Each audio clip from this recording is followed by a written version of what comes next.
Welcome to Trinity Radio. I'm so glad you're here.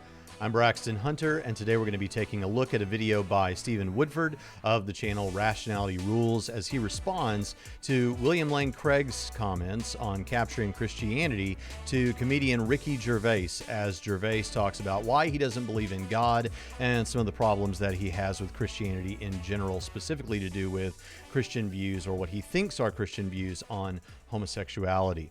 This should be a fun video, but let's not spend too much time here at the beginning, except to say, if you like the sort of things that you see on this channel, please subscribe. It helps us out. It doesn't cost a thing. But if you don't mind spending a little something, you can get a lot of extra bonus material. 5 seminary level classes taught by me with PowerPoints. You can get several ebooks for free, my entire trilogy of fiction books, as well as the nonfiction books that I've written and some other things, and lost episodes that we never released. And you can get all of those at patreon.com/TrinityRadio. So if you're the kind of person that might buy me a cup of coffee, if you lived in the area so we could talk theology, and you get benefit out of this show, you get value out of the show, it costs something to buy the equipment and pay for the monthly subscriptions that we have. So it sure would mean a lot if you gave any amount of money over at patreon.com/TrinityRadio. With that, let's jump right into this. Here is the clip in its entirety. It's 35 seconds long from Gervais that William Lane Craig and Cameron Bertuzzi are responding to. Why should they take offense that I don't believe in their God or any other God? And I'd say to them, you know, tell me the reasons why you don't believe in all the other gods, and that's the reason I don't believe in yours. And I've got nothing against people believing in God at all, you know. In fact, if it, you know, did make you a kinder person, if you only did good things in his name, then great, you know, but there's the rub. It's when I see some of these religious fundamentalists saying that they've told their 5-year-old children that if they turn out gay, they will burn in hell. That to me is child abuse. That to him is child abuse. All right, so some very interesting comments there. Controversial, right? Obviously. Well, let's go ahead and hear what Stephen Woodford of Rationality Rules has to say about this whole ordeal where Cameron Bertuzzi and William Lane Craig are responding to this. Now, fortunately for the atheist side, we have to say these are not, in fact, the best atheist arguments. But despite his acknowledgement, I feel as though his response to these weaker arguments was really quite poor, and thus I'd like to steelman each as I explain where I believe he failed to adequately encounter them. Now, when I first heard Stephen say that, what I thought that Stephen was trying to say is that he was going to attempt to steelman what Craig has to say about these clips and what he says in response to Ricky Gervais, but that doesn't seem to be what he's saying. What he seems to be saying is that he's going to try to steelman Gervais's comments. Well, I think that definitely does happen. What we see in this video from Stephen Woodford is actually having to add to Ricky Gervais's statements in order for them to be in any way defensible, or in order to respond to what William Lane Craig has to say in response to them. So he actually talk about a steel man. This is not just steel manning. This is something beyond steel manning. This is adding to what Ricky Gervais has to say. But he, far from steel manning William Lane Craig, there is at least one case where he flat strawmans William Lane Craig and then admits that it might be a straw man. So he says, I'm not really going to present that as what I think he's really saying, but I'm certainly going to suggest it to the audience for them to think maybe that is what William Lane Craig has to say. So we may see a straw man, and we definitely see the suggestion at something that would definitely be a straw man. We also see a clear straw man that we're going to get to of William Lane Craig by Stephen Woodford, simply because he doesn't understand what Craig is saying. I think we see that a couple of times. So we're going to get to those. So when I first heard him saying, oh, I'm going to try to steelman, I thought he was saying, I'm going to steelman Craig. And I thought, oh, great. And then when I watched the rest of the video, I thought that was not a steelman of Craig. Oh, well, he never intended to steelman Craig. He was steelmanning Gervais. And of course, that's a little bit, that's what we might expect. But we would have hoped for better. All right, now let's hear what he thinks about Gervais. In fact, when it comes to religion, I share a hell of a lot of views with Gervais. I have no issue with someone being religious. I think that they're wrong, I think that religion poisons everything, and I maintain that faith is the antithesis of reason. But if you're convinced of religious propositions and derive comfort from your beliefs, then, hey, good for you. Yeah, so really condescending, but the idea here is, hey, I got nothing against it. it poisons everything, and I think it's wrong. But hey, I've got no problem. Okay, first of all, you're going to see a lot of, or at least I shouldn't say a lot, several. What do you consider a lot in a 16-minute YouTube video? I'd say it's a lot for a 16-minute YouTube video. The amount of times that he quotes or references or shows Christopher Hitchens, the Hitchens, the quote that religion poisons everything. That's the subtext of. The subtitle of Hitchens', I think, 2008 book, God is Not Great, How Religion Poisons Everything. He's going to throw up a video of Hitchens here in just a little while. He's going to reference a chapter from God is Not Great by Christopher Hitchens. I mean, there's a lot of Hitchens love going on, which is no surprise because, I was actually happy to hear, I don't remember who said it recently, someone admitted that. I know Cosmic Skeptic did a response to Hitchens and some of the things he thinks about that. Another atheist might have said, well, we have to admit that Hitchens really wasn't that philosophically minded. And so I'm glad to see some atheists on the internet started waking up to that because, God is Not Great and Hitchens and Dawkins and all the new atheist stuff has really been fodder for internet atheism. Not so much among the more academically minded atheists that are out there, but certainly on the internet. And I'm not saying these internet folks are not smart. I'm just saying they have really latched on to the rhetoric of someone like Christopher Hitchens, the way that he would put things that are so aggressive and as much mockery as anything of substance. Well, far more mockery than anything of substance. And in fact, that's why we see the tone on the internet, I think, that we do, is it's really aggressive, mostly young, aggressive men. I'm not saying this about Rationality Rules, but in general, we see this bombastic mockery rhetoric, bumper sticker atheism. And a lot of it does come from Hitchens. So I'm not surprised when I see Hitchens all the time show up in these videos. Who do we reference? Oh, we reference one of the great American philosophers of our time, William Lane Craig, along with other incredible people like Richard Swinburne, Alvin Plantinga, and people like that.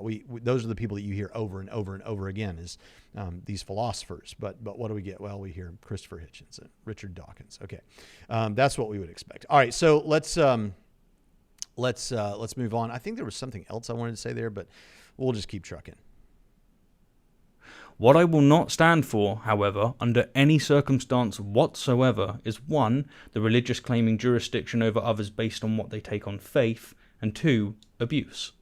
In nature, homosexuality is rampant, and especially in social species. If there is a God, she approves of jousting, and for us to teach children that they're going to burn in hell, not for what they've done, but for who they are, is definitely abuse. Okay, so first thing we see here, this is a foreshadowing of the major problem where he's going to, I don't think intentionally straw man, but definitely create a straw man of Craig's position later on as it relates to homosexuality. But he says right there, actually, let's just hear the clip again because there's a couple of things I want to get to. Well, I can remember them. First of all, he's running off of an understanding of faith that is a colloquial and not biblical definition of faith. We're going to get to that later. We'll straighten all that out again for probably the 20th time on this channel and probably the millionth time by apologists on the internet in general trying to explain to internet atheists what we mean by faith.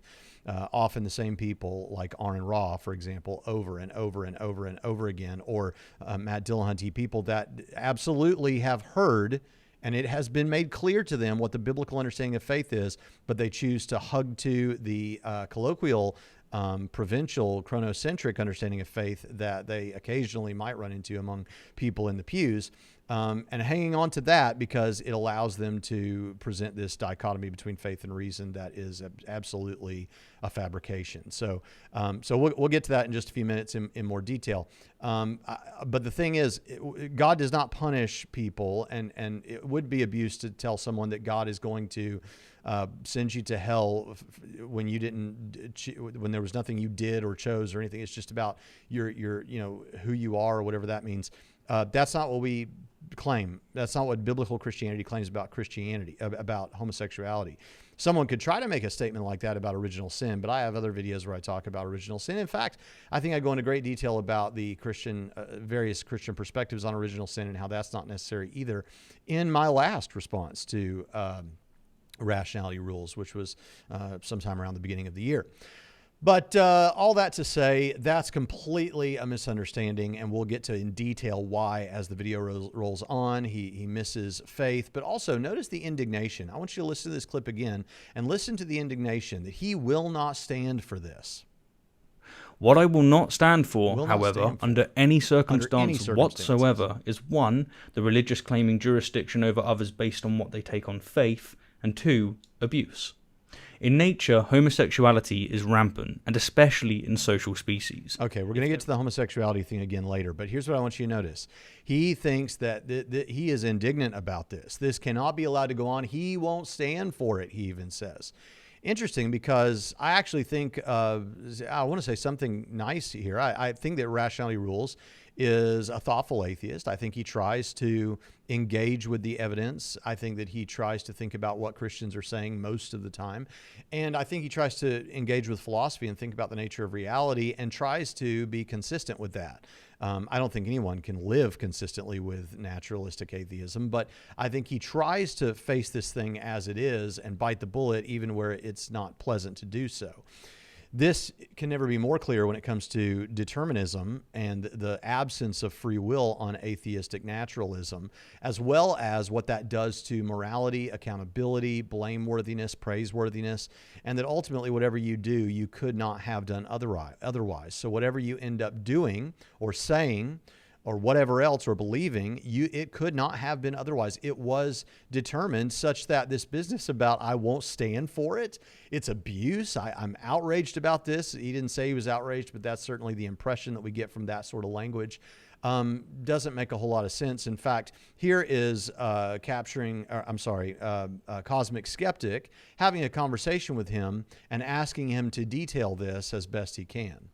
You fully accepted a moment ago that a man who kills somebody's family is not morally accountable. Mm-hmm. Do you feel sorry for that man? Yes. But do you really? I mean, if somebody killed your family, would you feel sorry for them? If they killed my family, Yes. my emotions Yes. would overcome You it. wouldn't be able to do it. But if they killed someone else's family that I don't know, I can quite get around it. But the only way that you can get around it is because you need to, if you sit and really think about the practical or the philosophical implications Yes. of saying that free will does not exist. Mm. Okay. So basically, Stephen is saying here, yeah, if someone kills someone's family, I recognize that was determined. I can't. Let's get it again specifically, just the first part. We're not going to play the whole clip. Just again at the beginning.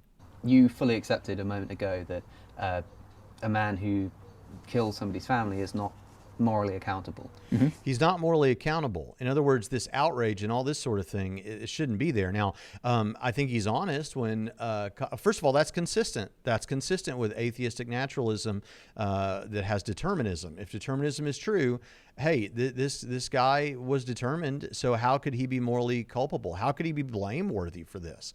And he's trying to be consistent and say, yeah, he wouldn't be. But then when Cosmic Skeptic says, yeah, but what if it was your family? What if someone killed your family? He admits that, well, emotionally, I would probably still have that outrage because, we can imagine him saying, because I'm human, that's just how we are. That's just the way we were wired. I would say because you intuitively know that he could have done otherwise, but that would be me putting my spin on it, what I think is true about the nature of reality.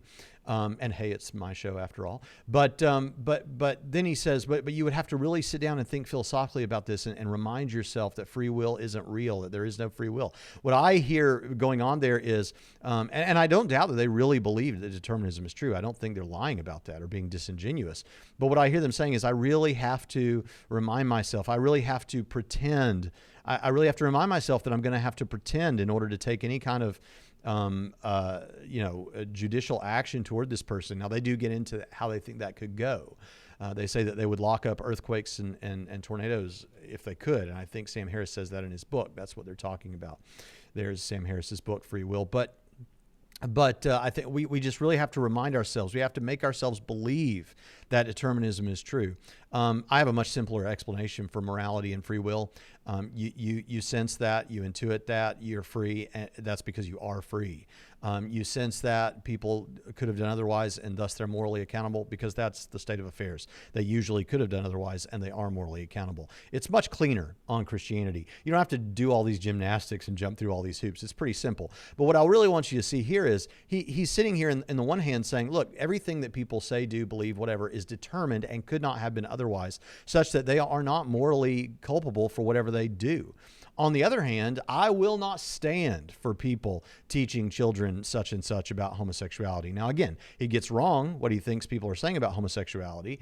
Well, at least in general. I don't know any people that say what he says and what Gervais say either, but I don't doubt they could be out there, that if you turn out to have same-sex attraction, that you're going to hell. I'm sure there are people that say that. I don't know any Christians that say that. So I think that's a straw man. And again, we'll get to that. But even if that were the case, how could you have any sort of moral indignation about that when everything is just determined? People are just doing what people are doing. And whether you want to argue for some kind of subjective or objective morality with or without God, it's moot morality. It's a moot point, because whatever I find myself doing, whether it's moral or immoral, I couldn't help it. I'm just doing what I was determined to do by the forces of nature. All right, so now we're gonna get down to the actual two things. We're gonna hear Gervais again on tell me why you don't believe in God. Tell me the reasons why you don't believe in all the other gods, and that's the reason I don't believe in yours. Okay, so tell me the reasons why you don't believe in the other gods, and that's the reason I don't believe in yours. All right, so let's hear Craig and Bertuzzi on this. Well, there are a number of points here.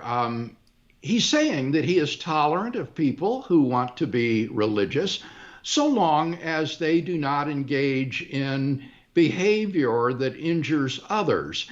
And of course, what's sauce for the goose is sauce for the gander. One can similarly say we can be tolerant of atheists, so long as they do not engage in behavior such as Leninist-Stalinists did in the old Soviet Union that hurt others as well. Okay, we're straight to pinning Stalinism on atheism. Don't waste my time. It's bullshit. If you wish to see a brutal refutation of what one might dub the atheist atrocities fallacy, then I refer to you chapter 17 of God is Not Great, aptly titled An Objection Anticipated. But in short, the totalitarianism of Stalinism was a product of economic, social, and communist beliefs, not the lack of belief in a god or gods. Okay, so, sorry, had to go and get my trademark Trinity Radio coffee mug that you can get as well at Teespring. So, let me say something about this, because this is something that I think is a fair point, even if we didn't have stuff like that in the history of atheism, to say what's sauce for goose is sauce for the gander. I've never heard that statement before. I've heard what's good for the goose is good for the gander. It's William Lane Craig. Let's go with it. What's sauce for goose is sauce for the gander. If you're asking that, if you say, well, I'm fine with Christians being Christians or religious people being religious, just so long as they don't do anything harmful to society, well, even if there wasn't anything in the history of atheism that was harmful to society, it's still a fair point to make. Fine, be an atheist, just don't do anything harmful to society, or whatever you want to say there. However, let's talk a little bit about this, because this is a little bit like, I mean, whenever this comes up with any atheist I've seen this come up with, I think it gets it makes them hiss, as they would say in the South. They get bowed up and hissing like an old cat when you bring out this thing about the 20th century atrocities of atheism. They cannot stand it, and I mean, this is really a hot button issue, and it really makes them feel sensitive. When you talk to me about the Crusades or the Spanish Inquisition or the Salem witch trials, I'm horrified that happened. But okay, people claiming Christianity did horrible things. Now, would you get that from reading the words of Jesus? We're Christians here. Would you get that reading from the words of Jesus? No, you would not. So is that a Christian action to take? No, it is not. Now, if you pointed to stuff in the Old Testament, the stuff with Canaan and the stuff that Joshua did and Moses did, that is a very different situation than anyone in Christianity will have, because These individuals had the voice of God speaking to them directly in a way that was unmistakable. So I don't doubt that a particular president or prime minister or whatever might pray, might say they pray and might actually pray about what to do as it relates to war and combat, but they simply don't have the level of almost Cartesian certainty that Moses and Joshua had. Okay, so that's completely off the table. So looking at the words of Jesus, looking at the New Testament, would you have any indication that this is what should be done? No, you would not. You wouldn't get anything like that. Now, so are those people acting Christianly? No, they're not. Are they Christians? Not if they're doing those things. I don't think so. You say, "Waha, the no true Scotsman fallacy." Guess what? There are lots of people who are not Scotsmen. So it's not a fallacy if they're really not Christians. So anyway, all of that's really important to say. However, let's talk a little bit about this because it does get the boo and the hissing going on, and I think there is something here to say. What people want to say about this? Well, let's we already listened to it. And again, he points you to Hitchens, right? Oh, check out Hitchens on this. He'll straighten this out for you. But here's the thing. Atheism is a lack of belief in God as it is defined. We're going to come back to that again in a moment when we talk about faith and how people should use the terminology the way their opponent is wishing it to be used. And you'll notice about this channel, I always try to say, even regardless of what I know is going on in the as the standard in academic circles on this issue, I understand that my interlocutors on YouTube prefer to define atheism as a mere lack of belief in God and not a positive disbelief in God, a belief that God does not exist. I just remain unconvinced. It's a lack of belief. Okay, that's fine. So you say, well, that's just one aspect of the worldviews of these individuals. Therefore, it doesn't explain the whole thing. It's really the communism or something else that is the ideology behind it. And I've even heard some people say, if all these guys have mustaches, that's just something that's true. You don't say mustaches are the reason. Well, that's because mustaches are completely inert when it comes to worldview. Let me just unpack this just a little bit. I understand that you want to make clear that atheism is not a worldview. It's just one tiny aspect of a worldview. However, if you study something like Quine's web of beliefs, you understand that our web of beliefs, which is our worldview, our beliefs are interconnected such that they can affect each other. When atheism enters a worldview, it affects the web. It affects the web on some central issues. I can prove this to you. Just ask yourself this question. How do I answer the major questions of life? Those questions being, how did I get here? How did mankind get here? What's the meaning or purpose of life if there is one? Why is there evil or suffering, however you want to say that? What happens when we die, if anything? Now, think about those questions. How do we get here? What's the meaning of life? From whence cometh suffering? And what happens when we die? Those questions are at the center of anyone's thoughtful worldview. And guess what? Does atheism coming into a worldview impact the answers to those questions? At the core, it impacts the answers to those questions. Christians answer those questions. Muslims answer those questions. Hindus answer those questions differently from each other and all diametrically different from how atheists answer those questions. Of course, if atheism comes into a worldview, it can, in a sense, be said to be an atheist worldview because it impacts it greatly. Do the answers to those questions, therefore, impact how someone will treat religious organizations at a government level within a country? Does it impact how people will treat anthropology and how they will look at other individuals? At the core, it affects those things. Beyond that, I actually have a video on this channel about is atheism a worldview? And I actually show the Pew Research data. Atheists are overwhelmingly the same in their views of abortion, of course, evolution, I can't remember some of the homosexuality, gay marriage, things like that. There is an overwhelming agreement on those things. Why? Because it not only affects atheism, and I understand it's correlation, not necessarily causation, but I think we know that the vast majority of atheists are going to be somewhat united on those issues. There are some disparate beliefs about abortion, let's say, but still overwhelmingly it's going to be a pro-choice position, I suspect. and I think you do too. Same with gay marriage, same with evolution, same with these other things. So it not only affects atheism being a part of your worldview, not only affects these major central questions that any worldview has to ask, but it also affects your social views in a major way. So yes, I think we can honestly say that atheism is not just one little aspect. It's just a lack of belief. I don't know that the atheists saying that have thought much about this, but that strikes me as a bit disingenuous if you're aware of how much it changes, how much it must change with these central questions, and how much it can and often usually does change, almost always changes these social views. So would that have impacted what happened with these regimes? Of course it would.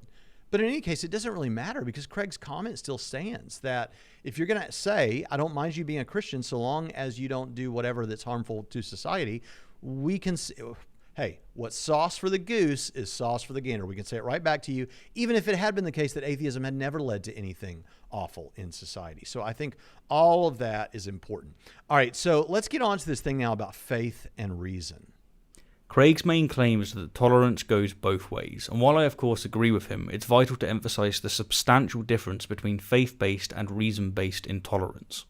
For instance, it is with reason that we are intolerable of intoxicated people driving, for they are likely to cause serious accidents, whereas it's with faith that some people have been intolerable of people wearing garments made of both wool and linen, as decreed by Leviticus 19:19 and Deuteronomy 22:11. Yeah, okay, so this relies, again, on this very chronocentric and provincial understanding of faith that is not the biblical understanding of pistis faith.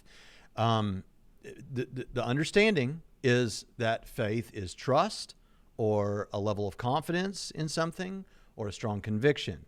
Everyone loves to go to Hebrews 11:1, which is faith is the evidence of things unseen. Actually, the way it should be translated is, and this, listen, among the scholarly communities, this is not controversial, is something more like faith is the assurance of things hoped for, the conviction of things not seen. Do you have a strong conviction that when someone goes out drunk driving, that is unsafe and can lead to catastrophe? You do? Oh, well, that's what we're saying we're doing. We're trusting. We trust that if someone goes out and drinks, that can lead to collisions, catastrophe, things like that.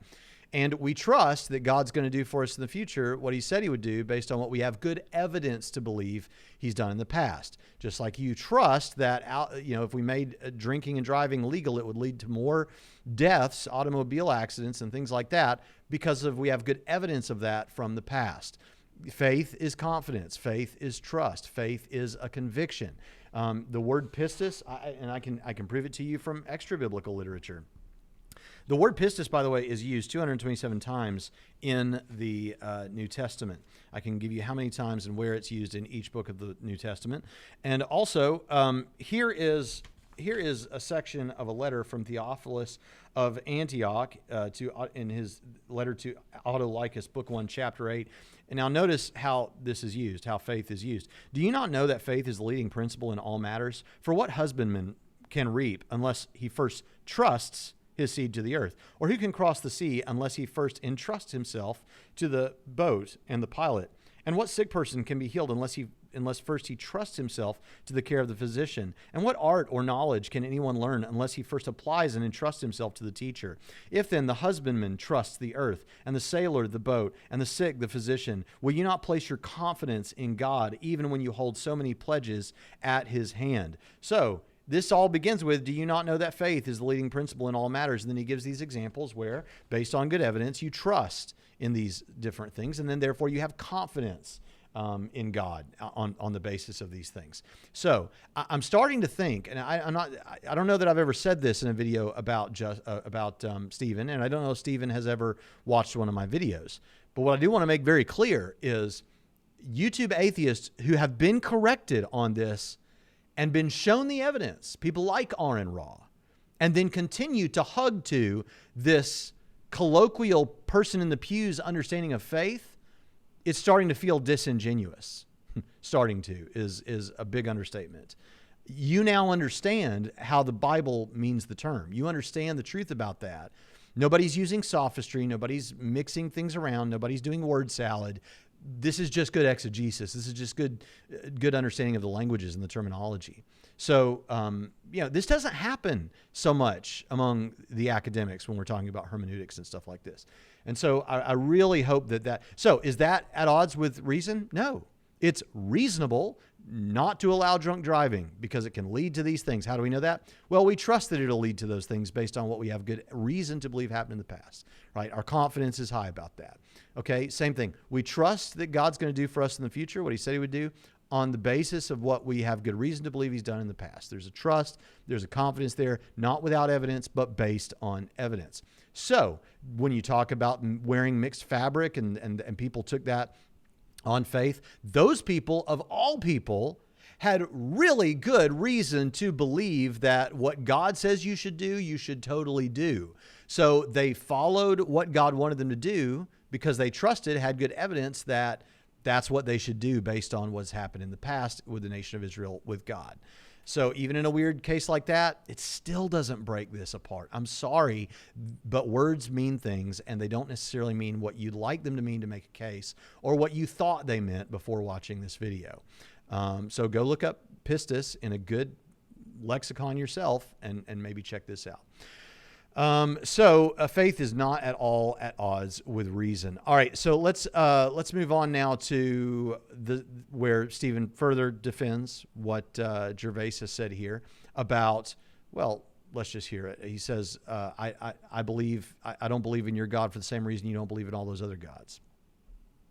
One correction, though, would need to be made. He says the reason he doesn't believe in the God of Christianity is the same reason that Christians don't believe in the gods of, say, Islam or some other religion.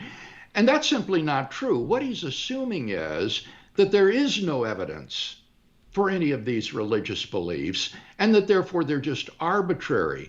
But if you have good arguments for Christian theism, such as I've offered, then it's simply not true that my reasons for disbelieving in, say, Islam are exactly the same as arguments that might be offered against Christian theism. To put it bluntly, Craig has completely missed the point here.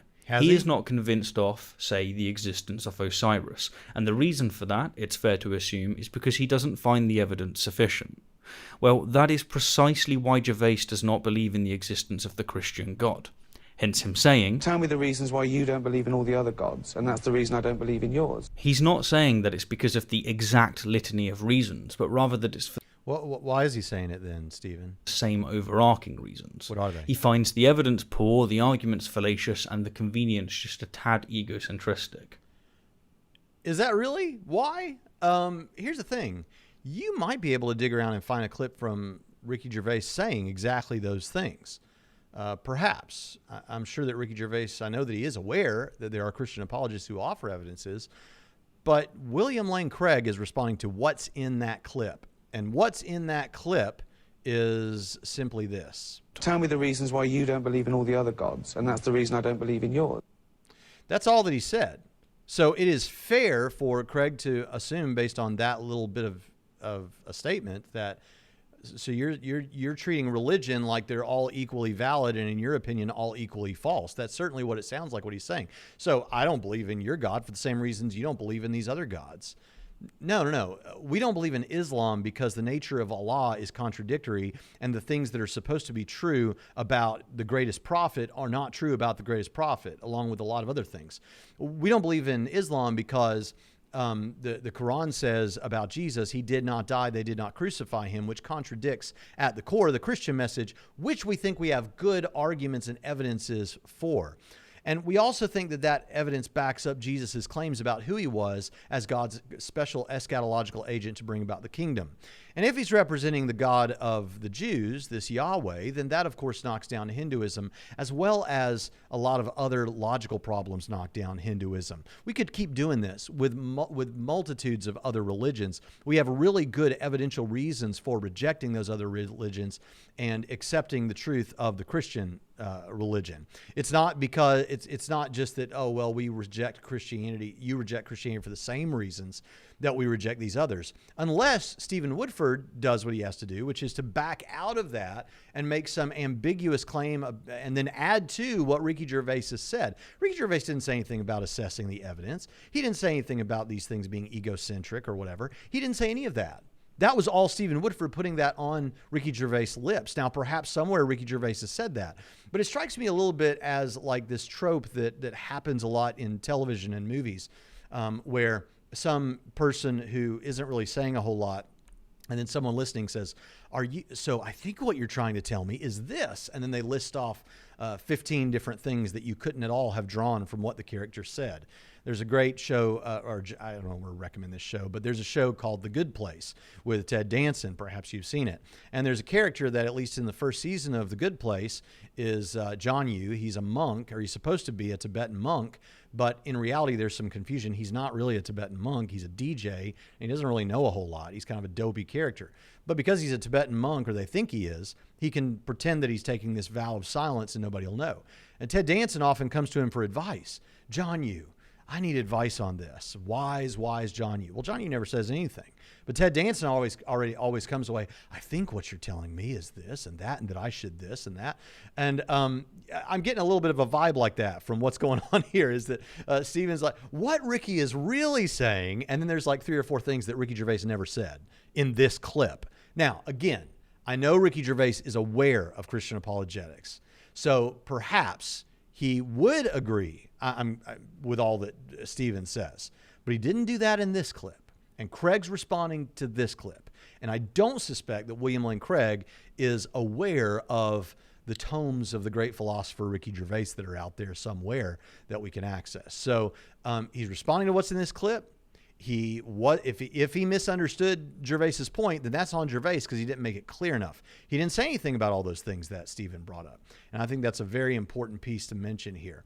All right, so let's go on to this next thing about homosexuality. It's when I see some of these religious fundamentalists saying that they've told their 5-year-old children that if they turn out gay, they will burn in hell. That, to me, is child abuse. Okay, so let's now hear what Craig and Bertuzzi think. I just want to say as well, I don't know of any Christian parent who says to his child, if you are gay, then you're going to burn in hell. That's, I think, a cruel caricature. I don't know of any Christian parent who says such a thing. Yeah, that was actually a good point. My wife brought that up. She was like, who is telling their 5-year-old kid that they're going to spend eternity in hell if they're gay? It's like, Christians don't do that. It's just a weird thing to say. Yeah, and it also is kind of like a caricature of Christian theology, right? I've had to play this segment back several times as it's quite frankly bizarre. Craig and Bertuzzi claim that they don't know of any Christian who tells their child that if they're gay, they're going to hell. I don't know of any Christian parent who says such a thing. I mean, what rock are they living under? I'm actually flabbergasted to see Craig, a renowned theologian, utter such tripe. He's either woefully unaware of Christian literature and Christian life, which for a theologian is embarrassing, or he's lying, which according to the Bible at least, is a sin. Actually, that's a false dichotomy. The reality is, it could be that you misunderstand biblical Christianity's teaching on this and what exactly he's saying. This is where we have this kind of a straw man. I think he says more. Let's go ahead and let's get the full thing out here. Let's get the full expression of this out from Stephen before I respond. Gervais has exposed a form of Christian child abuse, and Craig and Bertuzzi have just straight up denied it. No apologetics, no interpretation wars, just straight up denial. Yeah, that was actually a good point. My wife brought that up. She was like, who is telling their 5-year-old kid that they're going to spend eternity in hell if they're gay? It's like, Christians don't do that. It's just a weird thing to say. Yeah, and it also is kind of like a caricature of Christian theology, right? The Bible doesn't teach that homosexuals are sent to hell. It teaches that unrepentant sinners send themselves to hell. Yeah. I despise this sophistry. Homosexual behavior was a major cause of the divine judgment against Sodom and Gomorrah in Genesis 19, and the Apostle Paul lists homosexuals among the unrighteous who will not inherit the kingdom of God. And in response to the vacuous platitude that is hate the sin, not the sinner, I say hate Christianity, not the Christian. The fact that Christians hate the sin rather than the sinner is an implicit indication that many of the edicts of Christianity are immoral. It's a subtle form of cognitive dissonance. The level of confusion that Stephen has on this issue, but yet thinks he understands it better than William Lane Craig and Cameron Bertuzzi, or they're lying, is absolutely shocking. Absolutely shocking. So what's actually going on here? Well, here's the thing. When they say that, so there's two things going on here. There is a person experiencing same-sex attraction who we might call a homosexual, or there is the person who is engaging in homosexual behavior who we might call a homosexual. This is something that I think is relevant to this discussion. So we're going to talk in a minute about whether you can choose to be a homosexual. Well, it may well be that you can't choose to have same-sex attraction.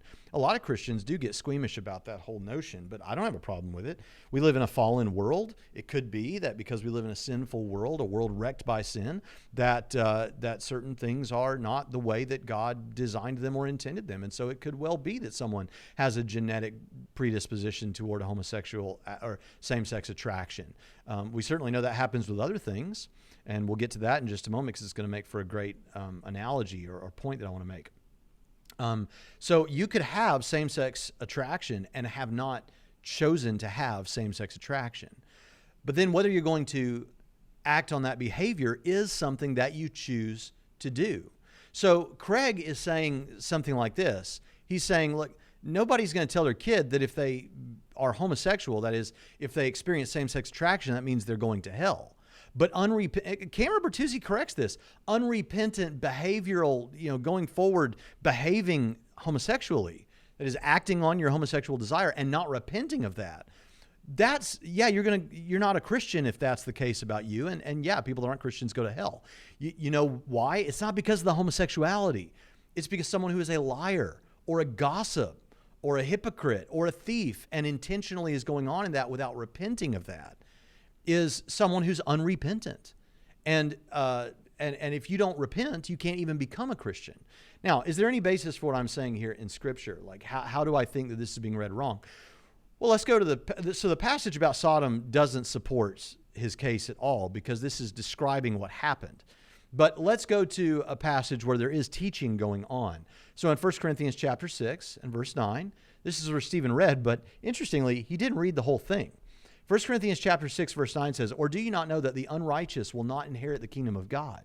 Do not be deceived, neither fornicators, nor idolaters, nor adulterers, nor effeminate, nor homosexuals," and then it goes on, "nor thieves, nor the covetous, nor drunkards, nor revilers, nor swindlers will inherit the kingdom of God. Such were some of you." Now, here's the key question. When it says such were some of you, does it mean that the people who engaged previously in these sins no longer have a temptation to engage in those sins? Or does it mean they were miraculously delivered and ontologically changed such that they can't want to engage in those sins, or they no longer have those desires at all? In other words, take the thief. I mean, it's not just homosexuals that are listed here. Take the thief or the drunkard. Does the thief or the covetous person never have a desire to have something that's not his, a temptation? Or the drunkard never again has a temptation to take a drink? Maybe, but that's not required by this passage. And personal experience tells us that's absolutely not the case.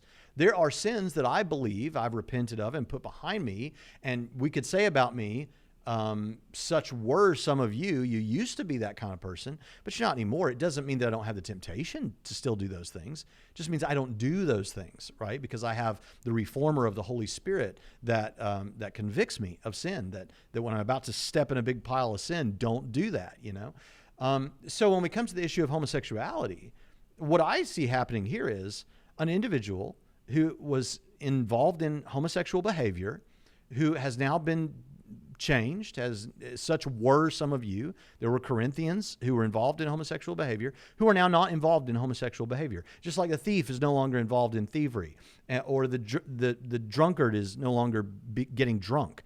It doesn't mean that the drunkard doesn't have a desire for alcohol, or the thief doesn't have a desire for someone else's stuff, or that the homosexual doesn't necessarily still have same-sex attraction. See, so I know some people who interpret this passage to mean that a homosexual who becomes a Christian or repents of it is going to be spiritually changed, supernaturally changed, such that now they are heterosexual in their desires. And I certainly believe God can do that. And I believe on testimony of people that he has done that, but I have no reason to believe there's a guarantee that he'll do that. In fact, I have good reason to believe there's no guarantee that he'll do that.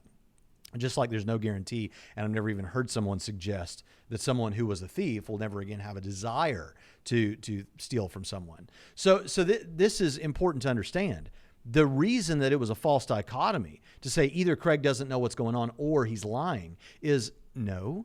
It could be the case that he doesn't know anyone who tells their kids, if you experience same-sex attraction, are a homosexual in your orientation, which is the word he kept using. I don't know anyone who's going to say that if you have that orientation that you're going to hell because of it. But if you are unrepentant about sinful behavior, okay, well then that means you're not really a Christian, because Christians are repentant. They've trusted Christ. Now, I need to clarify for the Christian audience, this is not a works-based salvation. We don't believe that you do good works and thereby you're saved, or that you maintain your salvation by good works. But that if you really become a Christian, then we should see a difference in how you behave. Not that you won't make mistakes. You know, I've often said that if a person who is same-sex attracted and has been involved in homosexual behavior, wanted to become a member of a local church or something, and they're repentant about that, come on in, brother, come on in, sister, we're all sinners. And they may even make mistakes going forward, but the desire should be to live as God wants them to live. Now, I do understand that this is a great sacrifice on the part of the person who is same-sex attracted and a Christian. Because if God doesn't supernaturally change their desires, which I don't think they have a guarantee he'll do, then they are then having to give up an aspect of the human experience that I don't have to give up. And that's a sacrifice. And when someone does such a thing for the sake of the kingdom and their love for Jesus and their commitment to Christianity, I think those people should be celebrated in the church. So they are by no means a second-class citizen or something like that. But because of a lack of awareness, I mean, what I just expressed to you is in the commentaries. You can find this written by Christian authors. You can find this from exegetes out there. And the idea that someone would, that you would make a video and not consult some of those things to try and understand how people understand the passage that you referenced is a real problem, because now you've painted Craig in a certain light that it doesn't represent the truth. Now, I don't think he meant to strawman Craig. I just think that because he wasn't aware of how biblical Christianity looks at this, and this is not word salad, this is not trying to twist things around. You know, he said a moment ago, there's no apologetics, there's no interpretation or anything like that. Well, that's because Ricky Gervais didn't offer anything. But since you did, you're getting it now. This is how you exegete this. This is how you interpret this. So it would have been nice if you'd done that before. But hey, I like Rationality Rules. We're not going to hold it against him. But let's just move on now and see the next thing. All right, let's move on to the next argument from Gervais and see how Craig responds. Just because they're offended by someone being gay, it doesn't mean they're right. You know, it's a strange thing that comes out of that being gay is a choice. No, being gay isn't a choice. You know, I want to go, well, go, and you try it then. If it's a choice, have a go. See how much you like it, you know. Well, the implication here, I take it, is that if having a homosexual orientation is not a choice, if this is somehow either biologically based or it's ingrained into you by your upbringing so that involuntarily you have such an orientation, that therefore you are morally free to act out on that orientation. And that seems to me to be an extraordinarily superficial and even dangerous view of ethics. Once again, Craig has missed the point. Gervais is not arguing that because homosexuality is natural, it's therefore morally permissible. He is not, in fact, making any ethical statement whatsoever. What he's criticizing is the predominantly Abrahamic belief that homosexuality is a choice. Now, I wonder what he means predominantly Abrahamic belief, that homosexuality is a choice. I wonder what he means by, like, to have the desires, I guess. Again, we're not getting the nuance that would be necessary there. But what does he mean by predominantly Abrahamic? That it's mostly like Jews, Christians, and Muslims who think that way, or that the Bible actually teaches that? That would be helpful, because I'm not so sure. He's saying that if you're convinced that gays choose to be sexually attracted to the same sex... Okay, now notice he's gone back and forth. A minute ago when he was talking about Scripture, he talked about the behavior. Now he's talking about choosing to be attracted to the same sex. That is sloppy, and it led to the confusion that he's got. It follows that you could choose right now to be gay, which you can't. The extended implication here, at least as I see it, is that given that one doesn't choose to be gay, only a repugnantly evil God would create his children irreversibly sick and then command them to be well on threat of them being forever barred from heaven. Yeah, well, that's not what's going on. It's, again, they're not being barred from heaven because they're really not even being barred from heaven because of homosexual behavior, but they're certainly not being barred because they have same-sex attraction. You can't make that case from Scripture. Behavior, you have to talk about the behavior. That is something they choose to engage in. So this business about choosing to be gay or not, it's a complete red herring from what's really going on. It's about whether or not they are repentant, as Cameron rightly pointed out. And if the behavior continues, it's not that that's sending them to hell. It's that the behavior going on, unrepentant, is an indication that this person doesn't know Jesus, because people who know Jesus have repented of their sins.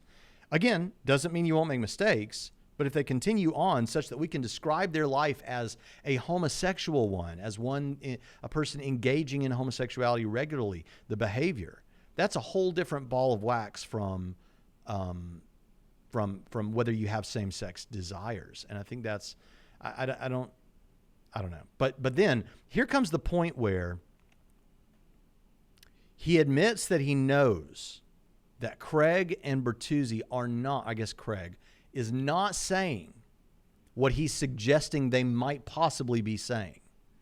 But he throws it out there anyway. And the very idea that he would throw it out there anyway is unnecessary. And I want to know the motivation for that. Imagine, for example, that pedophilia was not a choice, but had a biological base or was ingrained into someone by child abuse as a youngster. Would that person therefore be free to simply act out on that orientation and do as he wills? I don't think we'd say that at all. Now, before Stephen answers, let's clarify exactly what Craig is obviously and clearly saying, if we're having a sober-minded discussion here. All Craig is saying, Craig is not saying homosexual people are like pedophiles. He's not saying that homosexual people all become pedophiles or any of these kind of things that do sometimes come up, like from these new independent fundamentalist people, that sort of thing, that crowd. He's not saying any of that sort of thing. It's not what he's saying. What he's saying is, let me go to an extreme. This is how you do things when you're trying to talk about a philosophical idea or put something out there. You're looking at you test these things at the fringes. You test them at the extremes so that it's really obvious the point you're making. This is why Hitler comes up in every moral discussion imaginable, because he is the fringe. He is the obvious representation of evil, right? Of mankind at its worst. And so what he's saying here is he's saying, look, take someone who we all agree, an activity we all agree is horrific and evil, and that is pedophilia. He's saying, now, if someone had a natural tendency toward that, or let's say a tendency because of, like he says, abuse as a child themselves, Would that make it okay to then engage in pedophilia? No, it would not, of course.